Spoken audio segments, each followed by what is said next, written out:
Jérémie chapitre 27. Au commencement du règne de Joachim, fils de Josias, roi de Juda, cette parole fut adressée à Jérémie de la part de l'Éternel en ces mots. Ainsi m'a parlé l'Éternel, fais-toi des liens et des jongues, et mets-les sur ton cou.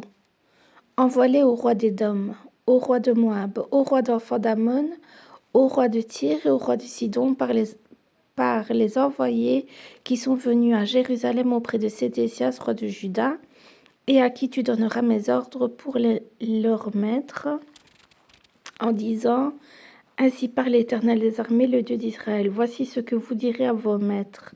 C'est moi qui ai fait la terre, les hommes et les animaux qui sont sur la terre, par ma grande puissance et par mon bras étendu, et je donne la terre à qui cela me plaît. Maintenant je livre tous ces pays entre les mains de Nebuchadnezzar, roi de Babylone, mon serviteur. Je lui donne aussi les animaux des champs pour qu'ils lui soient assujettis. Toutes les nations lui seront soumises à lui, à son fils et au fils de son fils, jusqu'à ce que le temps de son pays arrive et que des nations puissantes et des grands rois la servissent. Si une nation, si un royaume ne se soumet pas à lui, à Nebuchadnezzar, roi de Babylone, et ne livre pas son cou au joug du roi de Babylone, je châtierai cette nation par l'épée, par la famine et par la peste, dit l'Éternel, jusqu'à ce que je l'ai anéanti par sa main. Et vous, n'écoutez pas vos prophètes, vos devins, vos songeurs, vos astrologues, vos magiciens qui vous disent « Vous ne serez pas asservis au roi de Babylone ». Car c'est le mensonge qui vous prophétise, afin que vous soyez éloignés de votre pays, afin que je vous chasse et que vous périssiez.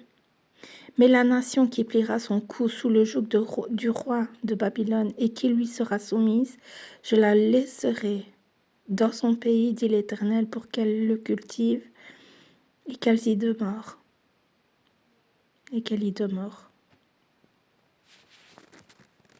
J'ai dit entièrement les mêmes choses à Sédécias, roi de Juda, pliez votre cou sous le joug du roi de Babylone, soumettez-vous à lui et à son peuple, et vous vivrez. Pourquoi mourriez-vous? Toi et ton peuple, par l'épée, par la famine et par la peste, comme l'Éternel a prononcé sur la nation qui ne se soumettra pas au roi de Babylone? N'écoutez pas les paroles des prophètes qui vous disent « Vous ne serez pas servis au roi de Babylone », car c'est le mensonge qui vous prophétise. Je ne les ai point envoyés, dit l'Éternel, et ils prophétisent le mensonge en mon nom, afin que je vous chasse et que vous périssiez, vous et les prophètes qui vous prophétisent.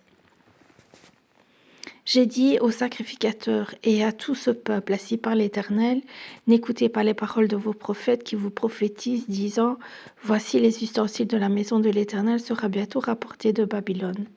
Car c'est le mensonge qu'ils vous prophétisent. Ne les écoutez pas, soumettez-vous au roi de Babylone et vous vivrez.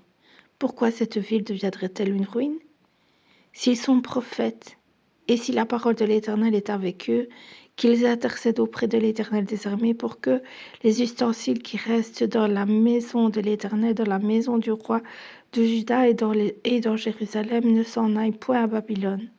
Car ainsi parle l'Éternel des armées au sujet des colonnes, de la mer, des bases et des autres ustensiles qui sont restés dans cette ville, qui n'ont pas été enlevés par Nebuchadnezzar, roi de Babylone, lorsqu'il emmena captif de Jérusalem à Babylone Jéconia, fils de Joachim, roi de Juda, et tous les grands de Juda et de Jérusalem, ainsi par l'Éternel des armées, le Dieu d'Israël, au sujet des ustensiles qui restent dans la maison de l'Éternel, dans la maison du roi de Juda et dans Jérusalem. Ils seront emportés à Babylone et ils y resteront jusqu'au jour où je les chercherai, dit l'Éternel, où je les ferai remonter et revenir dans ce lieu.